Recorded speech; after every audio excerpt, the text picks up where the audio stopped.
आपके बुक में हमने एनरिचमेंट ऑफ ओर बता दिया है। एनरिचमेंट ऑफ ओर हेडिंग लिखी है कि नहीं?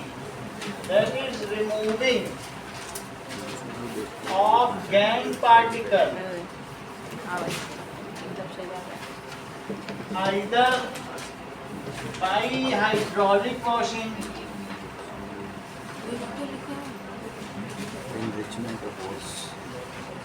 और दैट इज हाइड्रोलिक वॉशिंग कर लो या मैग्नेटिक सेपरेशन कर लीजिए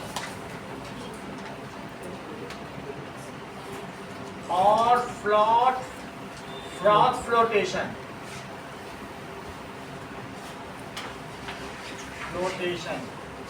is called is done। ये ऐसा इन विधियों से किया जाता है is done either by this। अब अगला देखो, एक्सट्रैक्टिंग मेटल लो इन रिएक्टिविटी सीरीज। तो 3 तरीके की हमने कैटेगरी देखी थी। सो पहले लिखो metal low in activity series. कौन कौन से हैं ऐसा आपके बुक में दिया होगा। तो इसमें दिया है नेटिव स्टील, एक तो Hg दिया है और एक कॉपर मिडिल। Hg और कॉपर को भी आप उसमें जोड़ सकते हैं, अब इनका तो कुछ वो नहीं है, ठीक है देख लो Hg और कॉपर, ठीक है। और या फिर एक और लिख लेंगे, इसमें मैं सिल्वर लिख लूँगा। 3 का बताऊं, ठीक है। देखो metallurgy of mercury,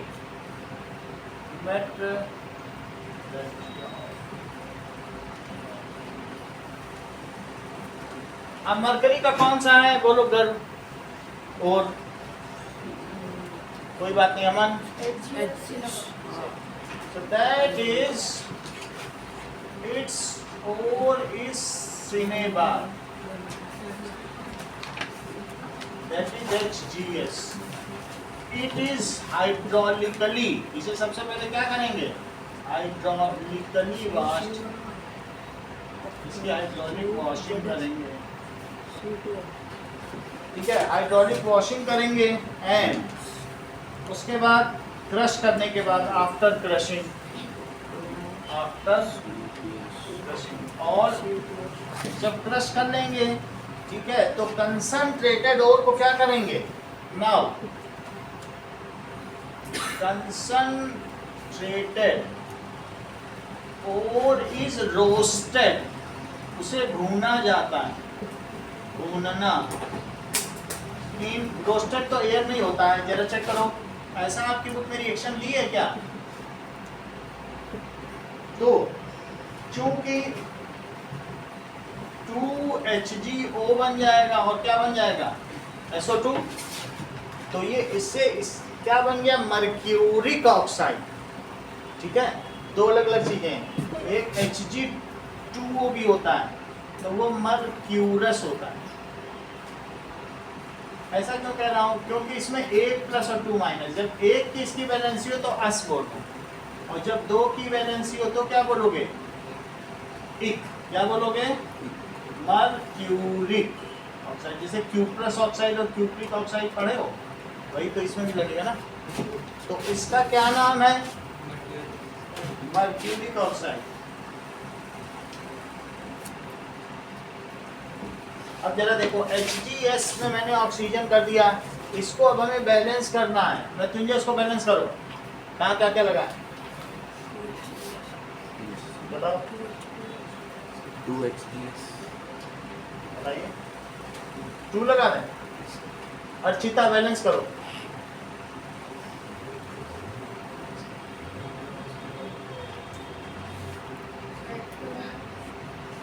Utkarsh balance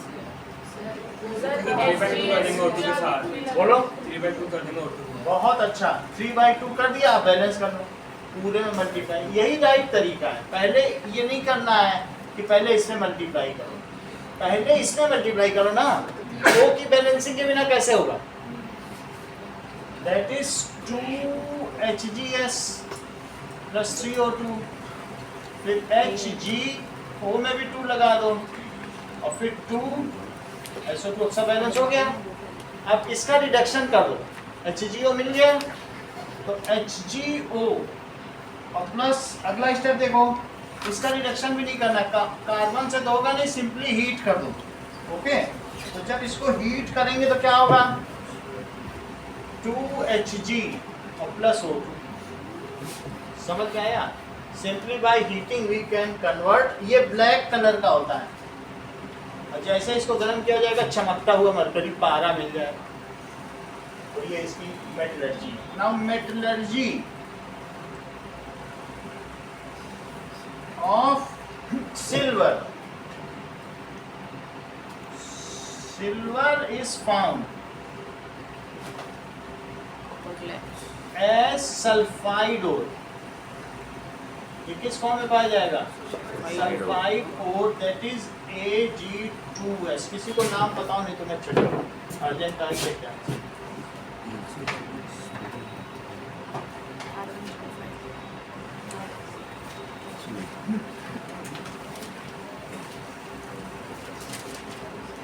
name of silver ओर।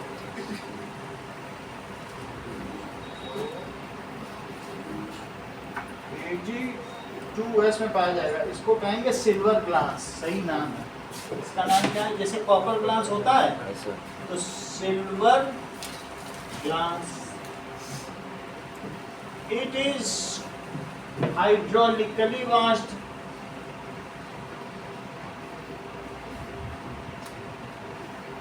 एक कोई भी इसमें से आएगा एग्जाम में, अगर वो कहता है कि मेटलर्जी ऑफ मरकरी, तो ये 3 नंबर है, इतना ही आता है उसमें से। अब सिल्वर पूछ लेगा तो हाइड्रोलिक वॉशिंग कर ली। अब जो एनरिच्ड ओर है जो मिलेगा वो रिच हो गया ना। नाउ एनरिच्ड ओर को क्या करना है, इज रोस्टेड। देखो सिल्वर वाले फ्लो चार्ट में देखो सिल्वर का दिया है कि नहीं, क्या करते हैं वो ऑक्साइड, ये सल्फाइड ओर की रोस्टिंग करके मेटल पा लेते हैं। तो एनरिच्ड, तो पहले इसकी रोस्टिंग करो, रोस्टेड। ध्यान दो, नतीजे पहले Ag2S में बहुत गंदगी है तो उसको हाइड्रोलिक से वॉश कर लिया, गंदगी निकल गई। अब उसको हम क्या करेंगे, जैसे इसको तुमने हवा में गर्म किया, इसको तो Ag2S है और उसमें एयर डालो और गर्म कर दीजिए, तो क्या होगा बोलो, दैट इज 2Ag और प्लस क्या लिख लो, SO2। इन दोनों को भी तुम कंबाइन कर सकते हो। अगर कंबाइन करोगे तो सिंपली क्या होगा, देख लो, तुम्हें ये पसंद आए तो ये लिख लो, नहीं तो मैं तुम्हें अल्टरनेट बता देता हूँ। अगर मान लो तीनों तुम इकट्ठा नहीं कर पाते हो, है एक ही चीज, तो HgS और प्लस O2 लिखो और Hg प्लस O2, ये भी सही माना है, क्योंकि इन दोनों को जोड़ोगे तो यही बनेगा। ये और ये इनको जोड़ लो तो इसमें क्या होगा बताइए, दैट इज 2HgO तो कट ही जाएगा और O2 भी कट जाएगा, अगर वही सब चीजें लें तो उतना ही बचेगा। ठीक है, अब O को बैलेंसिंग देखो तो यहाँ क्या बन गया बोलो, SO2 बन गया, HgS से Hg, ये सब बन गया। ठीक है, देखिए तो हमने क्या किया बताइए, एनरिच्ड ओर अगर हमें सिल्वर ग्लास मिल जाए तो उसको सिंपली रोस्टेड कर दो, SO2 उड़ जाएगा, Ag मिल जाएगा। कहने की बात है, अगर तुम चांदी की पायल हवा में गर्म कर देते हो तो तुम्हारी चांदी की पायल चमक जाएगी, अगर चांदी है तो। ये गैस पे गर्म कर देना, ठीक है, थोड़ा फूंकने के लिए कुछ ब्लोअर भी ले लेना तो रोस्टिंग हो जाएगी। सल्फर डाइऑक्साइड ऐसा इसमें भी कहा गया है। Let us see, if cinnabar is heated in air, then pure mercury, shining mercury will be in your hand in a liquid form and SO2 gas will be liberated in air. SO2 बन गया कि नहीं?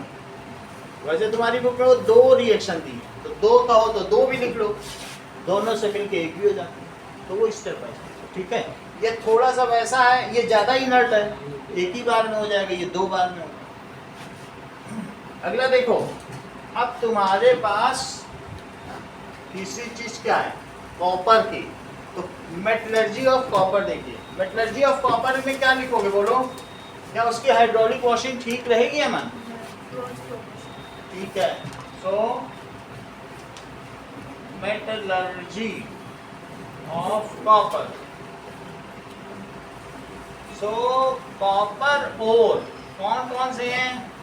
That is Cu2s, copper glance is subjected to, इसको किस में डालना है? Subjected to froth flotation process, froth flotation process for its enrichment.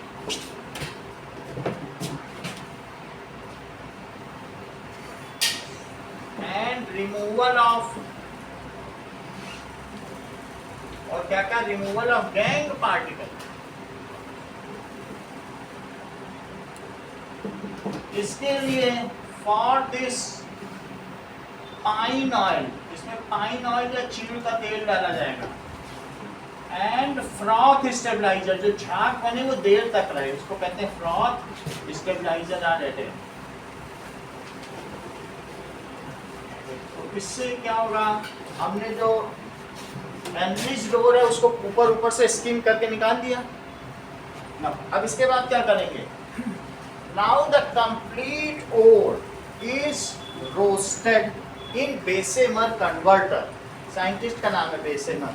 जरा चेक करो, तुम लोग कभी ऐसे रास्ते में तुमने देखा है कि ऐसे कुछ सीमेंट के होते हैं जिनमें कुछ घूमता रहता है, इसमें भी यही चीज, ये रोटेट करती है और इसमें हम सामान रख देते हैं, ये हमारा ओवर, और एक तरफ से काफी एयर ब्लो की जाती है, सही है, और इसी में कोयला, जलता हुआ कोयला डाल दिया जाएगा तो अपने आप आग लगती रहेगी, हवा ब्लो करो। और इस कन्वर्टर का क्या नाम है?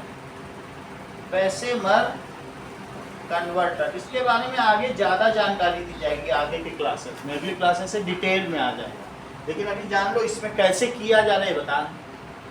तो इसमें Cu2s तुम्हारे पास आ गया, तुमने उसमें से ऊपर ऊपर से स्किम करके निकाल लिया चमकता हुआ कॉपर, इसी में डाल दो, कोयले डाल दो जलते हुए, सही है।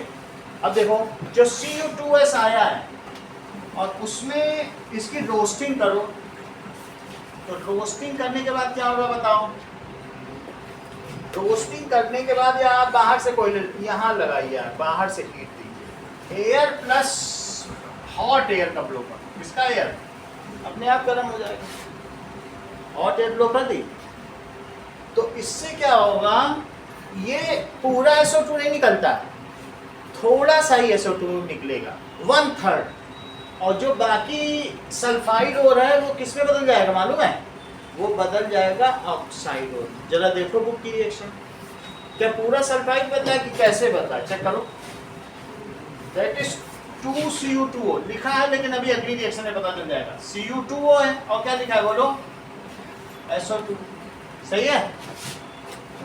अब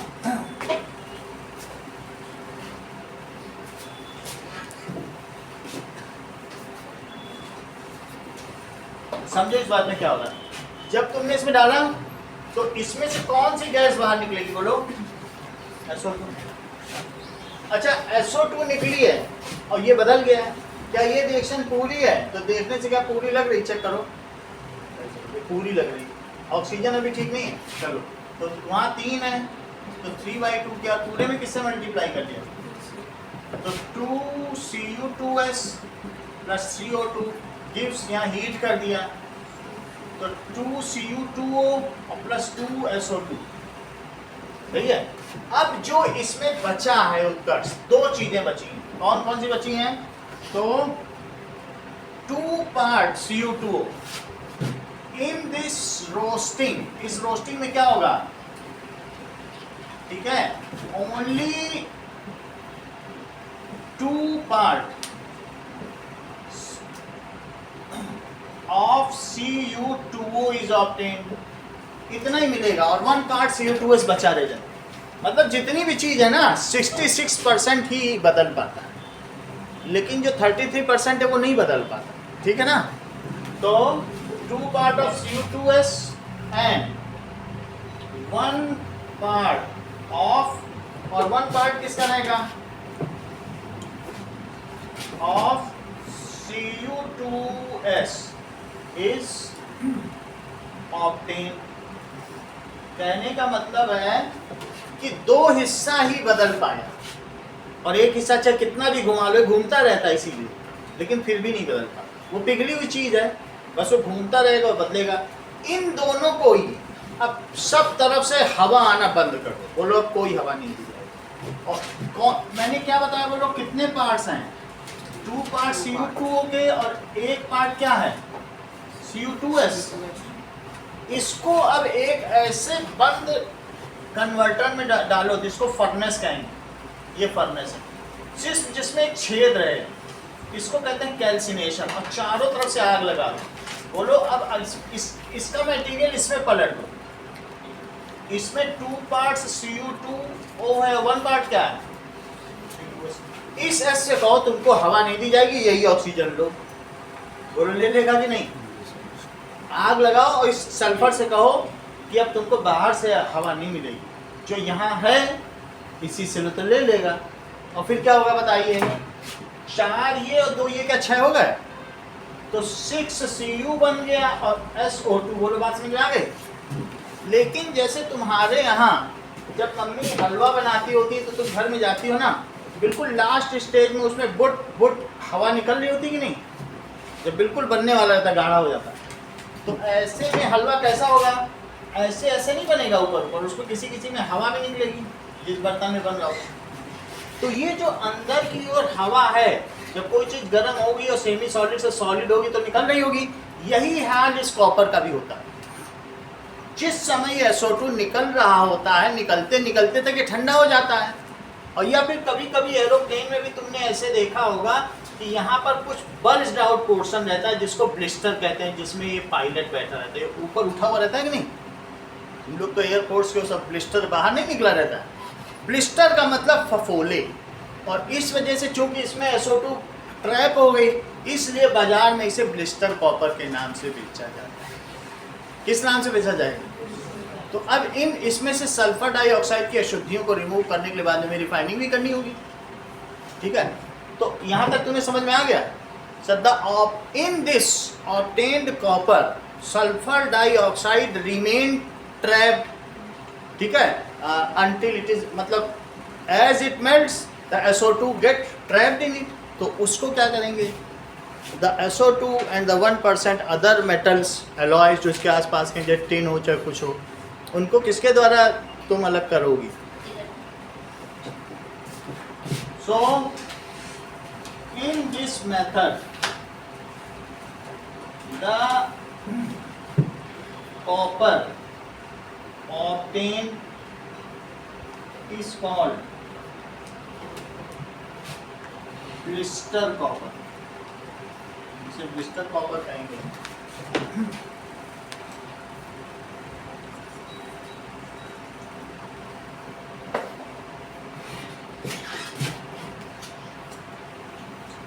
रिमेन ट्रैप, इसी में ट्रैप हो जाती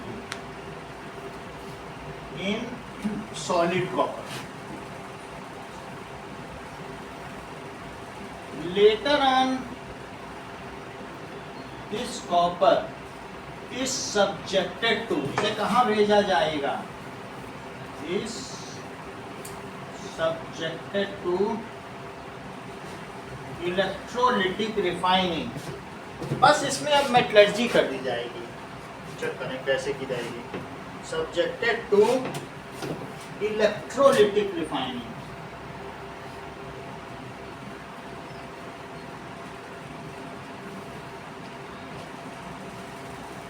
to get ultra pure copper.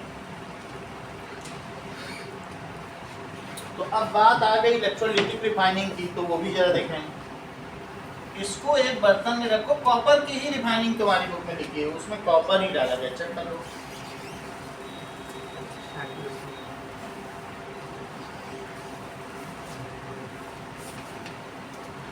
ना देखिए, एक बहुत पतली पत्ती लो और ये जो तुमने इतना कॉपर बनाया ना, उसकी बहुत मोटी पत्ती लोगे, इसको कहो इम्प्योर कॉपर। इसे क्या बोलोगे? अभी जो तुमने पाया है वो कॉपर सही नहीं है, और ये बिल्कुल जो जिसको तुम लेना चाहते हो प्योर, तो उस प्योर की तुम्हें एक पत्ती डालनी पड़ेगी, वो अल्ट्रा प्योर कॉपर होगा। This is pure copper. अच्छा, अब देखो, इसको निगेटिव बना दो उधर वाले को। जब इसको निगेटिव बनाओगे तो क्या इसके पास कैटायन आएंगे? और ये भी कॉपर है, दोनों ही कॉपर ही हैं, लेकिन वो प्योर है और इसमें बहुत कुछ है। इसमें टिन भी होगा ना, और भी, जैसे मग अल मन जन कर पी कड कोनी सन पीबी और फिर भगवाई, तो एसन भी हो सकता है, थोड़ा सा सम टिन हो सकता है और पीबी भी हो सकता है ना, इम्प्योर है ना। अच्छा, ये निगेटिव है और ये प्लस है, और ये जो सलूशन लिया है, आपको कुछ ज़्यादा नहीं करना है। CuSO4 का थोड़ा सोल्यूशन ले लो, CuSO4 और एसिडुलेटेड सोल्यूशन। एसिडुलेटेड का क्या मतलब है? प्लस H2SO4, एसिड डाल दो तो एसिडुलेटेड और प्लस वाटर, ये सोल्यूशन लेते हैं। बात समझ आ गई? थोड़ा सा कॉपर सल्फेट ले लो, बाकी तो ये काम करेगा ही अपना, रिएक्शन शुरू हो जाएगी। धीरे धीरे ये जो कॉपर है ये इसमें से उतरने लगेगा, कॉपर उतरने लगेगा और वहां जाने लगेगा, कॉपर यहाँ उतरेगा Cu बनकर, समझो रिएक्शन में, ठीक है। जैसे जैसे ये देखो, इस रिएक्शन में कौन था? Cu2+ था क्या, और SO4 2- था। एक कॉपर जाएगा तो क्या एक कॉपर आएगा नहीं? इसको तुमने निगेटिव बनाया है तो निगेटिव के पास ही तो जाएगा। और ये सल्फर जब फिर कहेगा अरे ये तो चला गया, मुझे कॉपर ढूंढेगा चारों तरफ कि मेरा कॉपर कहाँ गया, तो ये यहाँ पे पहुंचेगा, तो ये कॉपर कहेगा देखो मैं आ गया, इलेक्ट्रॉनों को वहां छोड़कर मैं आ गया, इलेक्ट्रॉनों को छोड़ के उतर आया। लेकिन तब तक एक और कॉपर वहां जाएगा, तो जैसे जैसे कॉपर जाएगा तो क्या यहाँ से कॉपर उतरेगा? यही इलेक्ट्रॉन सेल के द्वारा वहां भेज दिए जाएंगे। इनमें उत्कर्ष एनोड क्या है? ये है कि वो लेफ्ट साइड वाला लेफ्ट है, क्योंकि जिसके पास एनायन जाए वो एनोड है। तो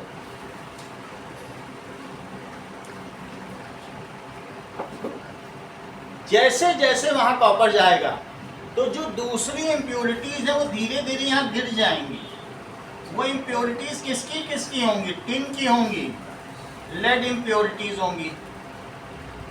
क्या तुमने इसको एनोड बताया? तो एनोड के नीचे जमा होने वाले कचरे को एनोड मड कहा जाता है। भाई जो कचरा एनोड के नीचे जमा होगा उसका क्या नाम होगा? Anode mud. These are those impurities which could not get deposit on the ultra pure copper. Copper में कॉपर चलता चला जाएगा। बच्चा फिर से समझो, हो सकता है कि कुछ ऐसी भी इम्प्योरिटीज हो जो बहुत लो रिएक्टिविटी की हो कि हम पहले चले जाएंगे। तो ऐसी स्थिति में पहले हम एक कोई लोहा और टांग के देखेंगे, कहेंगे अरे इसमें टिन जमा हो रही है, और जैसे टिन जमा होते होते कॉपर जमा होने लगे, हटा दो, अब अल्ट्रा प्योर डालो। ऐसा नहीं तुम कहो कि ऐसा कैसे वो जान जाएगा, वो तो निगेटिव है, वो सबको करेगा। तो इसके लिए क्या करते हैं, ये जो है इसमें मरकरी लगा देते हैं। फिर से समझो, मरकरी का एक अमलगम, मरकरी की खूबी क्या है? मरकरी की जरा प्रॉपर्टी देखिए कि ये देखो, अगर तुम अपने किसी बर्तन में चांदी का सिक्का डाल दो और उस पर मरकरी डाल दो तो मरकरी ऐसे ऐसे ऐसे से बढ़ जाएगा। Hg है और ये सिल्वर है, ये मरकरी का एमलगम बना लेगा। एमलगम का मतलब आयोडेक्स जैसा पेस्ट, आयोडेक्स तो लगाया है ना, ऐसे पेस्ट टाइप। तो इसको तुम किसी भी मेटल पे डाल दो, मरकरी को वीडियो दिखा देंगे, हर एक के साथ उस मेटल, चूंकि ये लिक्विड है और दूसरे मेटल क्या है, सॉलिड है, तो ये थोड़ी देर में सेमी सॉलिड बना लेगा, ऐसा लगेगा बटर टाइप, और खूब बढ़ भी जाएगा। ऐसा बढ़ जाएगा तुम्हें चकित हो जाओगे कि मरकरी ट्री बन गया। तो इससे क्या करते हैं, इस पूरे पे हम क्या करेंगे, चारों तरफ मरकरी लगा के इसको अरेस्टर बैरियर लगा देंगे, जाल, स्टील का अच्छा जाल लगा देंगे कि वो पेस्ट गिर ना जाए, क्योंकि वो आयोडेक्स के जैसा होगा ना। और अब अगर तुम्हारे पास टिन है, लेड है और कॉपर है, और कॉपर के साथ नीचे वाला भी होगा, देखो मग अल मंजन कर फी कर कोनी सन पी हा फू आई तो फेगा, और भी कुछ हो सकता है, एफी भी हो सकता है। तो समझो इस बात को, सबसे पहले टिन जाएगा कि लेड जाएगा कि कॉपर? सबसे लो रिएक्टिव कौन है?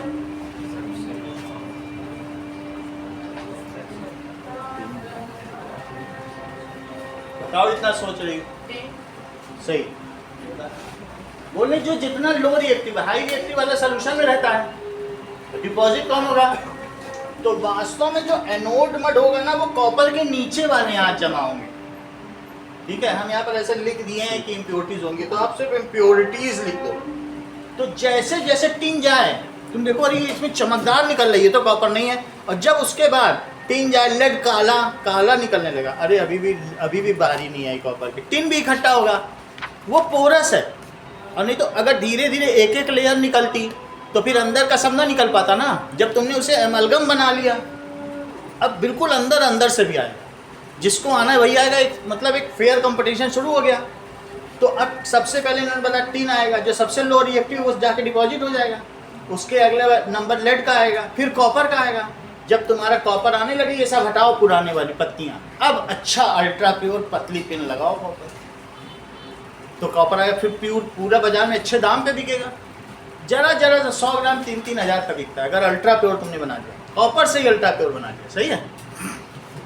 फिर देखना कि अगर कॉपर के ऊपर, अब कॉपर से भी कुछ और सुपीरियर भी हो सकता है, जैसे आपको आई तो फिर आयरन भी हो सकता है। अब आयरन, अरे आयरन आ गया, चिंता मत करो, उसकी पोलैरिटी रिवर्स कर दो, प्लस को माइनस उल्टी रिएक्शन होने लगेगी, वो जो ऊपर आयरन है वो उतर जाएगा, 1 मिनट के लिए उतार दो और अपना कॉपर लेके चलते हो। बोलो, बात समझ आ गई? तो इतना हमें समझना नहीं। फिर भी मैं दो इसमें टर्म है, इसे क्या कहेंगे? Anode. So what ever impurities get deposited at the bottom of anode, धीरे धीरे ये पतला होता जाएगा और ये कैसा होता जाएगा? मोटा होता चला जाएगा। ऐसा आपके बुक में लिखा होगा कि वो तुम लोग देख भी लेंगे, इलेक्ट्रोलिटिक रिफाइनिंग नहीं होगा, ये थिक हो गया और ये पतला होगा, इसे लिखो anode mud. So what is anode mud? Electrolytic refining पे एक नोट पूछा जाएगा आपसे, वो खुद ही 3 नंबर की electrolytic refining. What is electrolytic refining? ना explain electrolytic refining of copper. So diagram तो वो आई है, फिर बुक में देखो और क्या क्या दिया है वो सब लिख देते हैं ना। सॉल्यूशन में क्या लिखा है? Acidified copper sulphate solution. In this impure, thick and pure thin copper rod is dipped in, Garo sentence पूरा करो।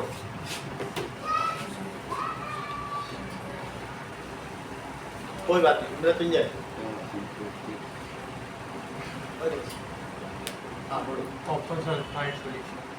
ये देखने के लिए कि यहाँ पे कुछ भी समझ पाए हो कि नहीं। एक बॉटम लाइन हम पता करना चाहते हैं, कहाँ से हम अपनी नींद रखें। वो बॉटम लाइन नहीं मिल रही, जहाँ पहुँचता हूँ नीचे धस जाते हो, बॉटम लाइन नहीं मिल पा रही। ठीक है, वो सब समझा दिया हमने, कल आओ देखें कुछ कहीं पे समझ आए। In acidified copper sulphate solution डाल दिया। Thick copper plate is made, उसको क्या बनाएंगे? एनोड की cathode? Anode. Thick copper plate is made anode and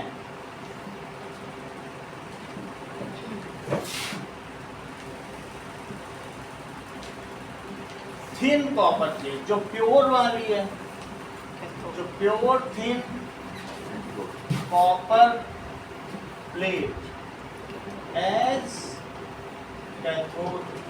उतना तो जो मैंने बताया, जब प्रैक्टिकल करोगे सब जगह छोटे लेवल पर भी हो रहा है। इलेक्ट्रोप्लेटिंग तो सब जगह होती है ना, तो सब बाज़ारों में हो रहा है। तुम खुद ही सीख जाओगे बड़े होकर कि ऐसा होता है। पहले दूसरे आएंगे, वो देखते ही सीख जाओगे, ठीक है। लेकिन ये सब लोकल खूब काम चल रहा है सब तरफ, इलेक्ट्रोप्लेटिंग होती है चीज़ों की, और फिर वो आइटम बेचे जाते हैं बाजार में। अब ये कैथोड कर लिया है, अब जरा देखिए क्या होगा।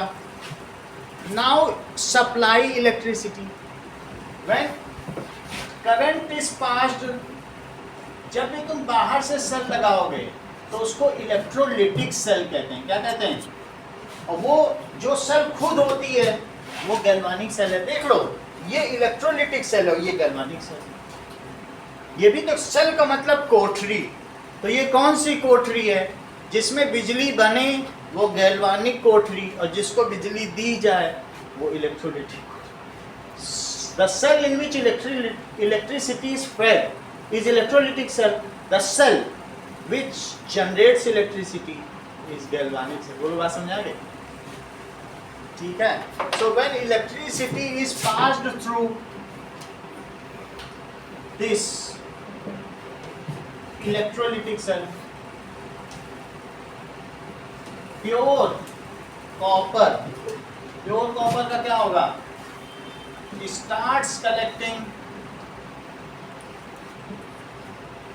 at outskirts। कहाँ होगा? एनोड पे कि कैथोड पे? At cathode, and impurities get deposited। Ankur get deposited। बोलो, at कहाँ पे डिपॉजिट होंगी? बताते नहीं हो।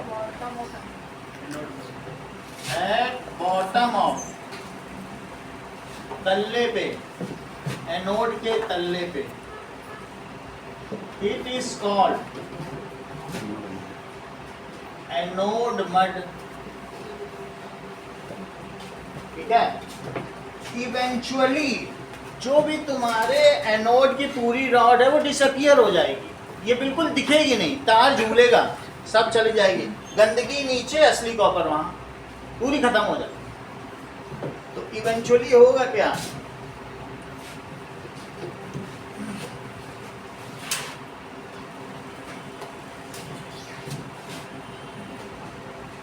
इवेंचुअली जो एनोड या इम्प्योर कॉपर रॉड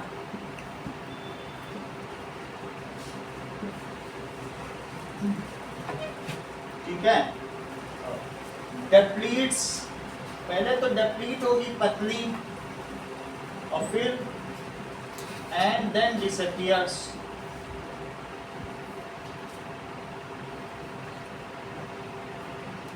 वाइल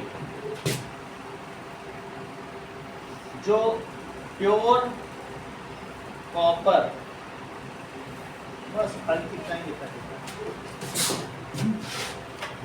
चलो note,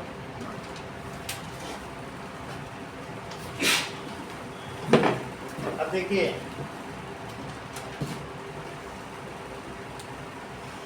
right chemical equation associated with metallurgy of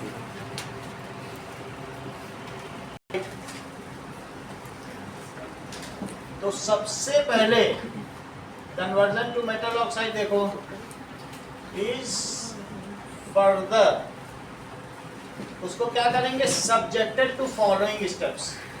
उसको इन स्टेप्स के लिए भेज देंगे, सब्जेक्टेड टू।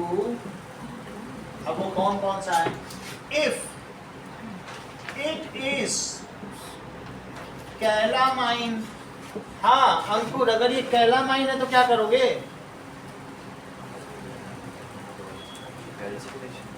कैल्सिनेशन।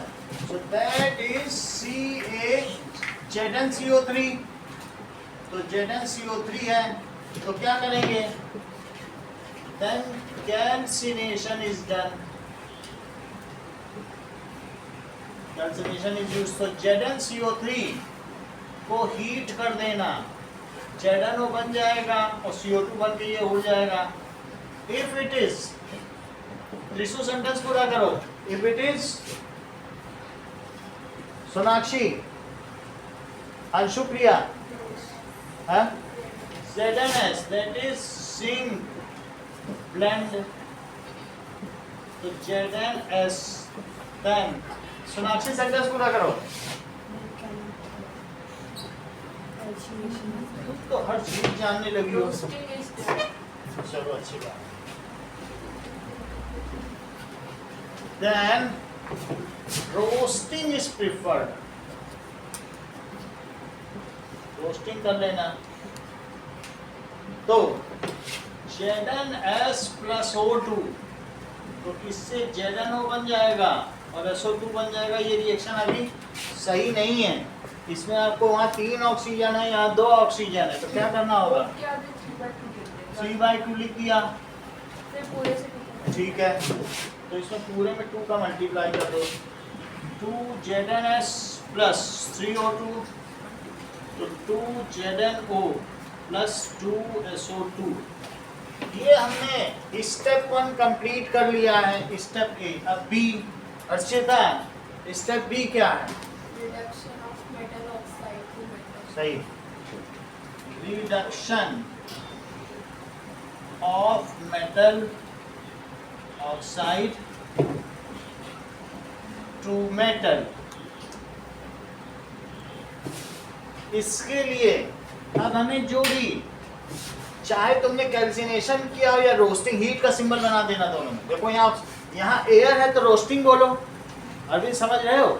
जहाँ एयर नहीं होगी उसे कैल्सिनेशन करोगे। लेकिन दोनों ही स्थितियों में तुमको जिंक ऑक्साइड तो मिल गया है ना, तो चाहे ये करो चाहे जिंक ऑक्साइड मिल गया। उसके अंदर जो दूसरे नॉन मेटल थे उनको भगा दिया। अब उस जिंक ऑक्साइड को क्या करें? ठीक है, ZnO में अब क्या करें आप बताओ? कार्बन या कोक डाल देंगे और फिर हीट करेंगे। तो ये जो कार्बन है वो अलग हो जाएगा, इसको लेकर के रिड्यूस कर देगा। तो ZnO का Zn में उत्कर्ष क्या हुआ और कार्बन का कार्बन मोनोऑक्साइड में क्या हुआ? तो दिस इज रिडक्शन, और कार्बन का कार्बन मोनोऑक्साइड में ऑक्सीडेशन, ये चीज हो गई। ठीक है, नाउ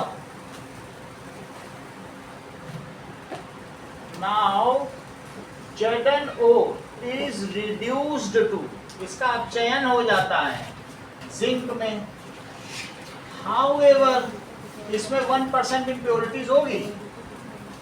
इट कंटेन्स 1% अप्रॉक्सीमेटली लिख देना, impurities of neighboring metals।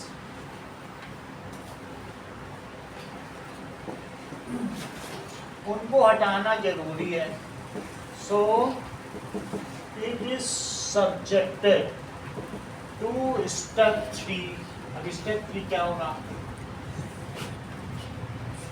Step 3 में है इलेक्ट्रोलिटिक रिफाइनिंग। इलेक्ट्रोलिटिक रिफाइनिंग में ज्यादा कुछ नहीं करना। एक जिंक की रॉड ले लेना, एक पतला जिंक ले लेना और ZnSO4 का एसिडिफाइड, जैसे उसमें कॉपर सल्फाइड लिया था तो इसमें क्या लोगे? Acidified zinc sulphate. और ये इम्प्योर ले लो, इम्प्योर जिंक एनोड पे लो और प्योर जिंक कैथोड पे लो। जहां कैटायन आए उसको कैथोड बोलते हैं। और कैटायन जाएंगे कहाँ? निगेटिव पे जाएंगे। तो ये सब इसमें जाएंगे, बाकी इसमें तो उतर भी जाएंगे। अब निगेटिव पे जाएंगे तो उसे निगेटिव कर दीजिएगा। कितने करना, की लगाना हो की भी लगा लेना। लिखने का जरूरत नहीं है, कुछ बुक में है नहीं, ये पूछा नहीं जाएगा, बस आपको बता दिया। It is subjected to electrolytic refining. After electrolytic refining we will find ultra pure zinc at cathode. After electrolytic refining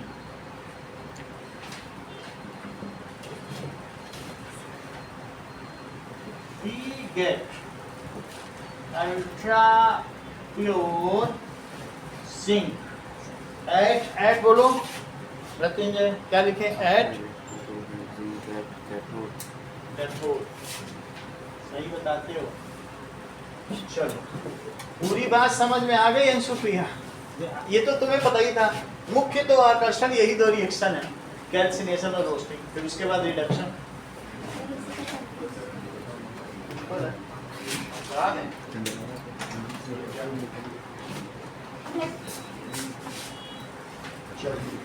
अगला देखो, तीन चीजें बतानी है, तीनों की रिएक्शन बुक में है।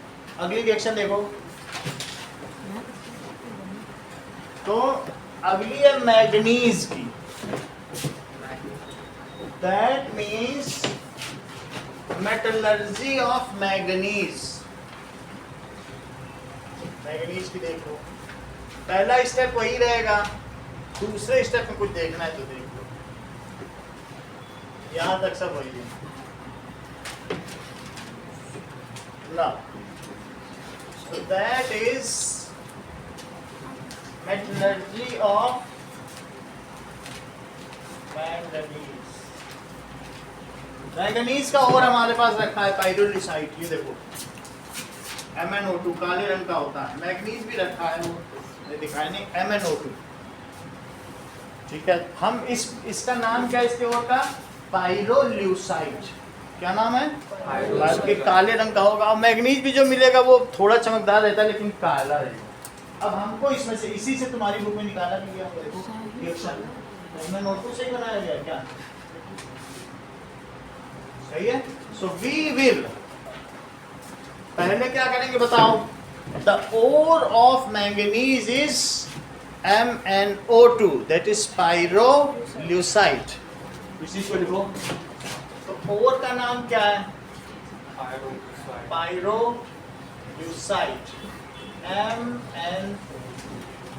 तो पहले हम इसको क्या करेंगे? हाइड्रोलिक को वॉश कर लेंगे। उसके बाद पहली चीज चेक करो क्या कर रहे हैं। इसको सीधी बात क्या कर दिया? एल्यूमिनियम से ट्रीट कर दिया है।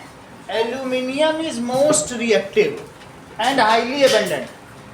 दुनिया में सबसे ज्यादा एबंडेंस तो एल्यूमिनियम के तीसरे नंबर पे। अगर मेटल में देखो तो पहला नंबर, और वैसे तो तीसरे नंबर पे है ही, तो सस्ता तो पड़ेगा ना। तो अब जरा देखें, ये सब कुछ नहीं करना है, एक लाइन की मेटलर्जी है। तो ये सब हटा दो।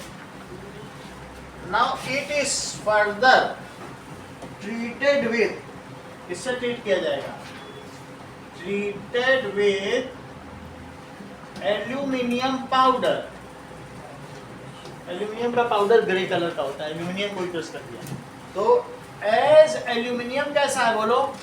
देख लो, ऐसे ही करो, मग अल मन जन, क्या इससे ठीक ऊपर है?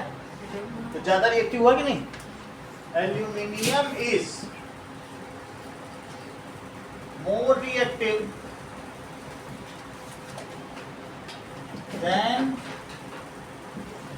aluminum is more reactive than Mn, so a displacement reaction takes place।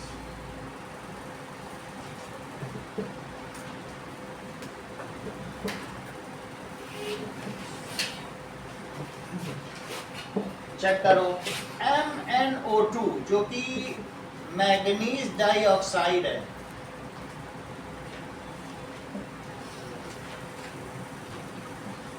Divya क्या आप मुझे यहाँ पर मैंगनीज की वैलेंसी बताएंगी?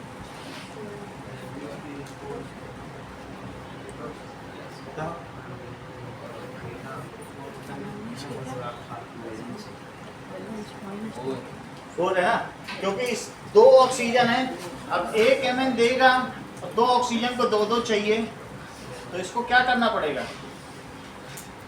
4+ ही रखना, तभी तो दे पाए। ठीक, अच्छा बताया।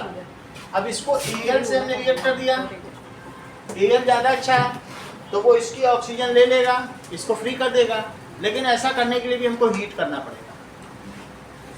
हीट जहाँ करना पड़ जाए उसको पायरोमेटलर्जी कहते हैं। पायरो का मतलब ही होता है चिता, और चिता का मतलब हीट। फायर का मतलब चिता होती है कि नहीं।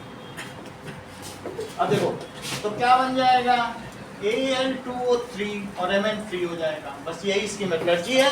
Letter on it is subjected to electrolytic refining. अब हम इसे बैलेंस कर लेते हैं। यहाँ O2 है, यहाँ 3 है, तो क्या यहाँ 3 लिख दें, और यहाँ 3 है तो यहाँ 2 लिख दो। अब बहुत आसान सा क्वेश्चन है मृत्युंजय तुम्हारे लिए, बोलो यहाँ क्या लिखें। ये तुम अच्छा बता दो, तुम ही एक टैलेंटेड बच गए हो दुनिया में, और बाकी लोग तो समझ नहीं बचे। इन लोगों से पूछो इन सब का क्या होगा। ठीक है, बात समझ में आ गई कि नहीं। नाउ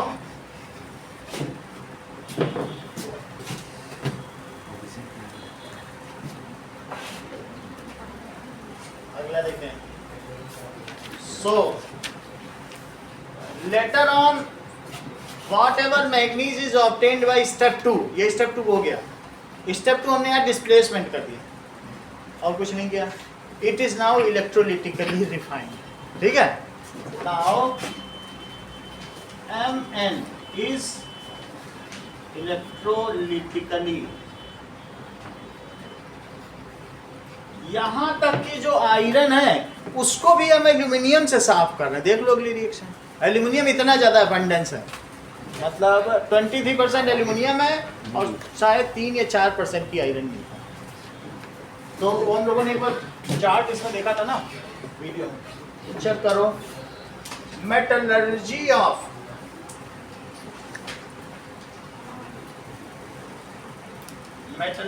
ऑफ आयरन, तो आयरन भी कैसे की जाए। Iron is also extracted with help of, जरा देखो, मग अल मन जन और कर पी, तो हम इसको भी, इसके साथ इसको तो किया, अब इसको भी करने जा रहे हैं। ठीक है, तो इसके लिए क्या करेंगे बोलो, क्रस्ट और क्रस्ट और दो तरीके के हो सकते हैं नैतिक, दोनों के नाम बताओ आयरन के दोनों। कोई बात नहीं, उत्कर्ष, अमन, अच्छी पकड़ है। Fe2O3। अब कुछ लोग ऐसे होंगे ना, जैसे पूछो, कुछ लोग ऐसे थाली में पेश करेंगे, लीजिए सर आपने जो है अमुक दिन 24 सितंबर को ऐसा पढ़ा, और कुछ लोग ऐसे ढूंढेंगे जैसे कहाँ कचड़े में डाल दिया, पढ़ाते जाओ कचड़े में फेंकते जाएंगे, तो कचड़े में ढूंढने लगते हैं, और कुछ लोग थाली में सजा के। यही एक मूर्ख और विद्वान बच्चे के बीच में इतना ही है बस। वो अपडेट रहेगा और वो ढूंढेगा कहाँ पे। नहीं तो इसमें कोई, इसमें बुद्धि चाहिए क्या है, मैं टाइप बताने में बुद्धि चाहिए क्या, दिमाग थोड़ी ना चाहिए, लेकिन फेंक दिया लापरवाह। और वही जब ये चीज क्या हो जाए ना, इट इज मरने जीने का प्रश्न हो जाए, और वहां पे ऐसी क्रेविंग हो, सब वो डोसा में जो आपने चीज लगा के दी थी ना ऊपर से गार्निश करके, और वो सब जो किया था वो याद रहेगा, वो मरते दम तक याद रहेगा, क्योंकि वहाँ सर्वाइवल का प्रश्न है। इसमें अरे क्या करना है, हमें क्या, हेमा मालिनी थोड़ी है, हमें टाइट है ये तो वो सोच है क्या करना, वो उसी दिन कचरे, उनके लिए प्रश्न ही नहीं है। पिता की संपत्ति काफी है, मजे करें और मूर्ख बनाते रहेंगे पिता।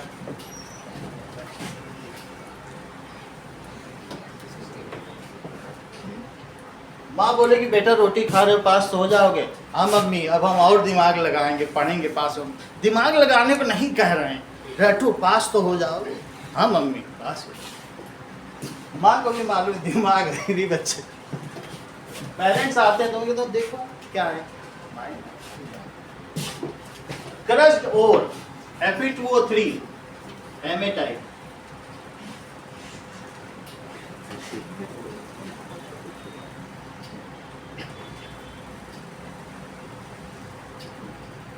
and magnetite Fe2O4।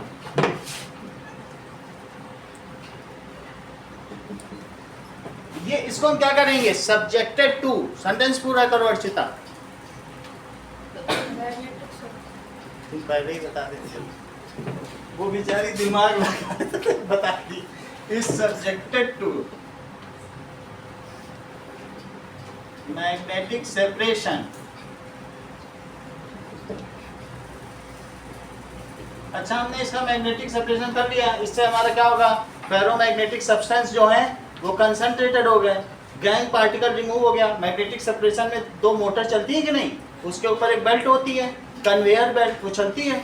तो अब इसके बाद क्या होगा बोलो, नाउ एनरिच्ड ओर इस, ठीक है, इसको किसमें डालते हैं, 3 मंजिल ऊंची इमारत होती है, उसको कहते हैं ब्लास्ट फर्नेस, वात्या भट्ठी। उसमें बेसेमर कन्वर्टर बताया था, और इसका क्या नाम है, ब्लास्ट फर्नेस।